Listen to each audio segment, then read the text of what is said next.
So these are quite readily taking flake now. But I only wish I could have kept them on baby brine chip for longer. And them little jars are quite expensive. And the hatcheries can run anywhere from 20 to 50 pound depending on which one you buy. So after a recent visit over to Omega Pets, Ash explained how easy it is actually to raise your own baby brine shrimp. Now the only things I can say that were putting us off were the price of the hatchery and the price of the eggs. But Ash says basically you can put them in a jar with salty water with an airline in, Bob's your uncle, Fanny's your aunt, baby brine shrimp all round. So he very kindly give us some to try. So when I got home I got to work straight away on my own DIY baby brine hatchery. But that's not all, so stick around because in this special episode I'm going to make two versions, stand on the bench version and a hang on a tank version, just for you. So without further ado, we'll get cracking on some DIY and get it made. So this is what you're going to need: a drill, a juice jug, preferably with a lid, a valve is optional, and some PTF tape, and of course a little bit of skill.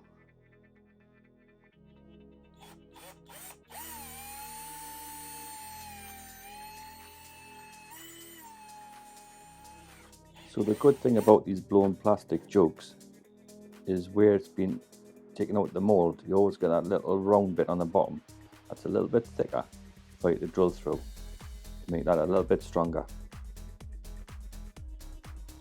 So the next thing we're going to do, we're going to wrap some PTF tape around the valve. This will make a little washer that will squeeze up against the bottom of the jug to prevent the water coming out. But also you can always silicone around it later if this doesn't work.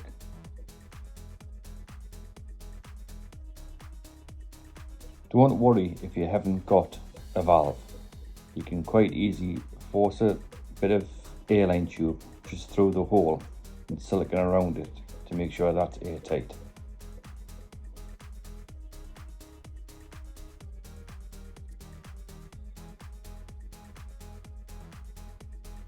So what you're looking for here is a nice snug fit that gets tighter as you screw it in and hits the flange, compressing the PTF tape against the bottom of the jug.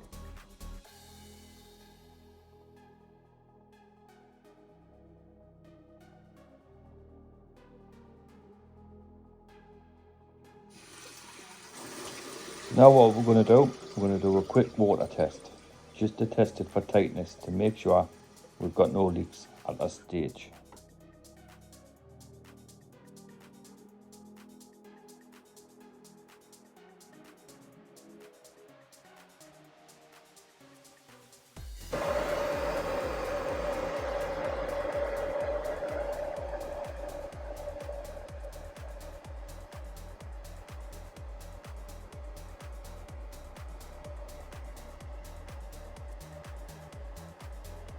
So next we're going to work on the base.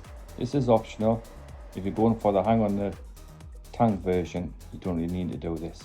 This is just to give you options of standing on the bench.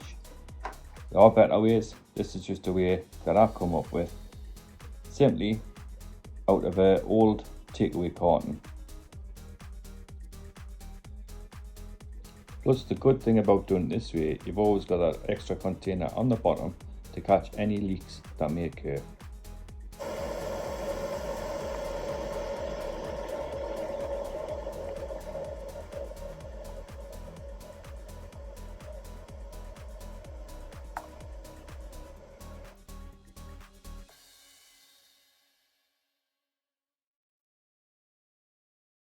And now we just simply feed the air line through the holes that have melted out this carton.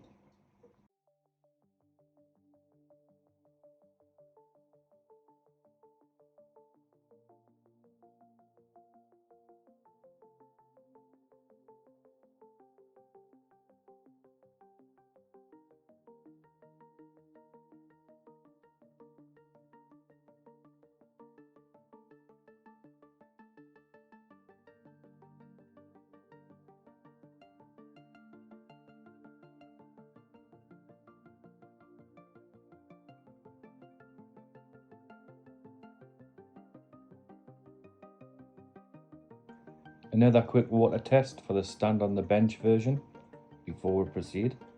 That's a good thing about doing it this way. You're always modifying on the fly, which makes it a better product in the end. So to make this a hang on the tank version, simply cut the bottom of the handle so it slips over the rim of the tank.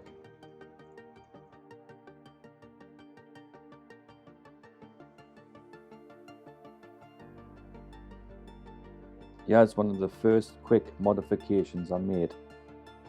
I glued a suction cup onto the side of it that holds the valve above the water line.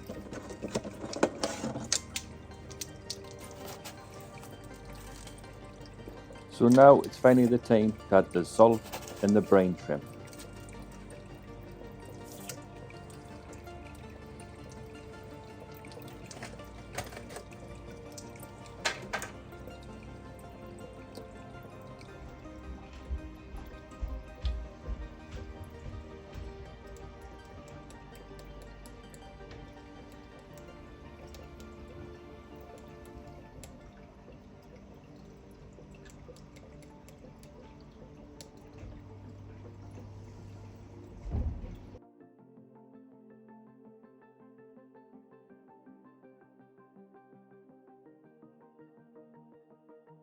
So now all we have to do is wait a few days for these baby brine shrimp to hatch.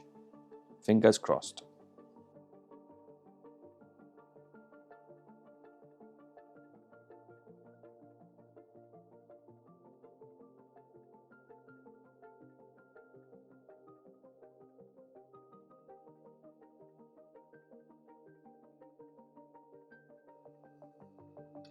So that's it for this video. Big thanks to Ash at Omega Pets for hooking us up with my first lot of baby brine shrimp. And if you get the chance, go over and give his little shop a visit.